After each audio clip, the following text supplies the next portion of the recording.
Assalamualaikum warahmatullahi wabarakatuh. Alhamdulillahilladzi khalaqal insana min nafsin wahidah وجعل منها شعوبا وقبائل مختلفة والصلاة والسلام على سيدنا محمد خير البرية وعلى آله وأصحابه الكرام البررة أما بعد. Dewan Hakim yang mulia, ma'asyiral muslimin sebangsa dan setanah air yang berbahagia. Elizabeth Pisani, mantan seorang jurnalis asal Amerika Serikat, pada tahun 2013 lalu menulis sebuah buku dengan judul Indonesia etc. Exploring the Improbable Nation. Selama 13 bulan berpetualang di Indonesia, Pisani telah menemukan kejanggalan sosial, kegagalan sistem pendidikan dan radikalisme agama. Sehingga Pisani pun menyatakan keraguannya bahwa Indonesia adalah negara beragam yang tidak mungkin berkembang.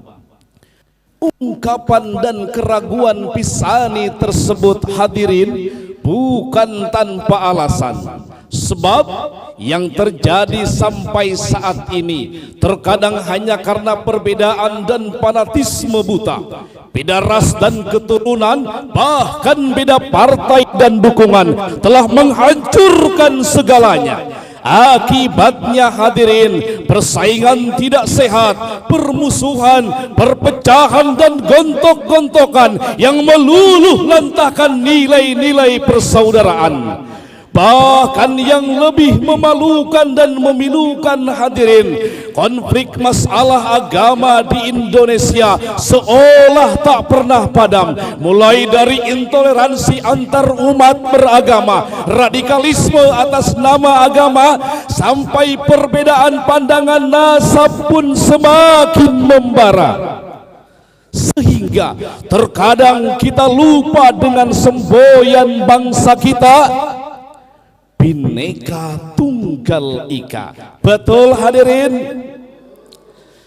Timbul pertanyaan, apakah kita rela, hadirin, bangsa yang besar yang dibangun dengan susah payah, dengan untayan air mata, cucuran keringat, genangan darah, bahkan bergelimpangannya mayat para syuhada, harus hancur dan porak-poranda hanya gara-gara kepentingan dan fanatisme buta?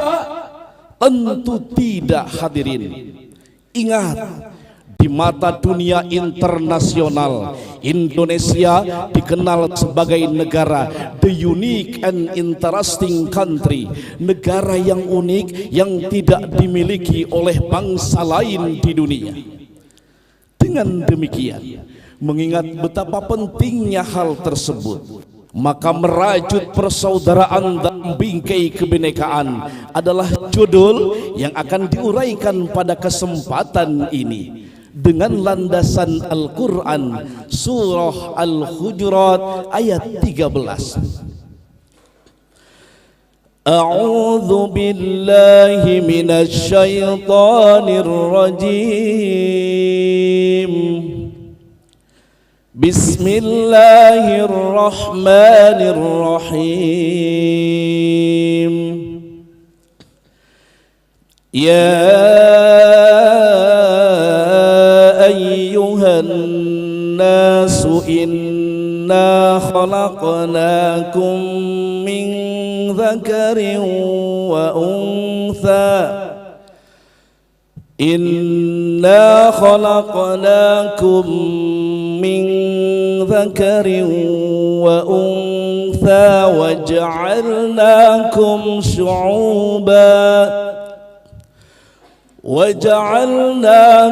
syu'uban wa qabaila lita'arafu inna akramakum 'indallahi atqakum innallaha 'alimun khabir. Aku berlindung kepada Allah dari godaan setan yang terkutuk dengan menyebut asma Allah yang maha pengasih lagi maha penyayang. Hai manusia, sesungguhnya kami telah menciptakan kamu dari seorang laki-laki dan seorang perempuan dan menjadikan kamu berbangsa-bangsa dan bersuku-suku supaya kamu saling kenal mengenal. Sesungguhnya orang yang paling mulia di antara kamu di sisi Allah ialah orang yang paling bertakwa di antara kamu. Sesungguhnya Allah maha mengetahui lagi maha mengenal. Dewan Hakim yang mulia, ma'asyiral muslimin, sebangsa dan setanah air yang berbahagia. Dalam perspektif ilmu balaghah, ayat tersebut menggunakan gaya bahasa kalam khobari, mengandung misi informasi ilahi. Mari kita kaji lebih dalam. Profesor Dr. Wahbah Az-Zuhaili dalam tafsir Munir fil Aqidah Wasyariah wal Manhaj jilid 13 halaman 260 menjelaskan bahwa ayat ini mengajak manusia untuk saling menghormati dan menjalin komunikasi yang harmoni karena manusia diciptakan sama dan bersaudara. Dengan demikian hadirin, ayat tersebut merupakan landasan teologis bagi kita untuk tetap menjaga dan memelihara persaudaraan di negara kita tercinta. Namun sayang hadirin, persaudaraan bangsa Indonesia yang selama ini terbina dengan baik kini sedang tidak baik-baik saja. Goncangan akibat nuansa perbedaan politik dan kepentingan berbagai pihak telah menjadikan bangsa ini sulit untuk menggapai stabilitas nasional. Akibatnya hadirin, polarisasi masyarakat dan politik identitas terus saja terjadi. Penyebaran berita hoax dan ujaran kebencian di media sosial semakin menjadi-jadi. Bahkan hadirin, yang lebih hangat terjadi sampai saat ini perselisihan antar ulama dan kiai karena masalah nasab Ba'alawi. Pro kontra klaim keturunan Nabi pun semakin memanas dan membuat kita sakit hati. Na'udzubillahi min dzalik. Padahal hadirin, 14 abad yang lampau baginda Rasul telah mengingatkan kepada kita, laisa minna man da'a ila asabiyah, bukan dari golongan kami kata Rasul orang yang membangga-banggakan kesukuan.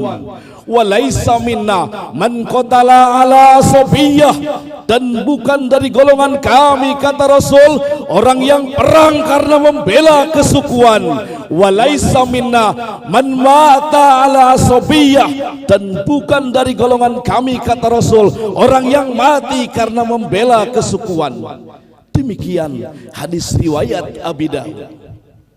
Oleh sebab itu hadirin, Allah menegaskan kepada kita agar memperkokoh persaudaraan dan melarang kepada kita bercerai-berai, sebagaimana terangkai dalam Al-Quran surah Ali Imran penggalan ayat 103.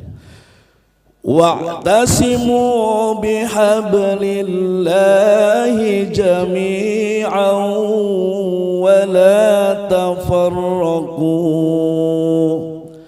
Sadaqallahul azim. Dan berpeganglah kamu semua kepada tali agama Allah, dan janganlah kamu bercerai-berai. Maha benar Allah dengan segala firman-Nya. Dewan Hakim yang mulia, ma'asyiral muslimin yang berbahagia, Profesor Dr. Nazaruddin Umar yang saat ini menjabat sebagai Menteri Agama Republik Indonesia, pada berbagai literaturnya beliau mengajak manusia dan masyarakat Indonesia untuk melihat persamaan di atas perbedaan. Sebab fa innal firqata halakatun wal jama'ata najahatun. Sesungguhnya perpecahan merupakan kebinasaan dan persatuan merupakan keselamatan.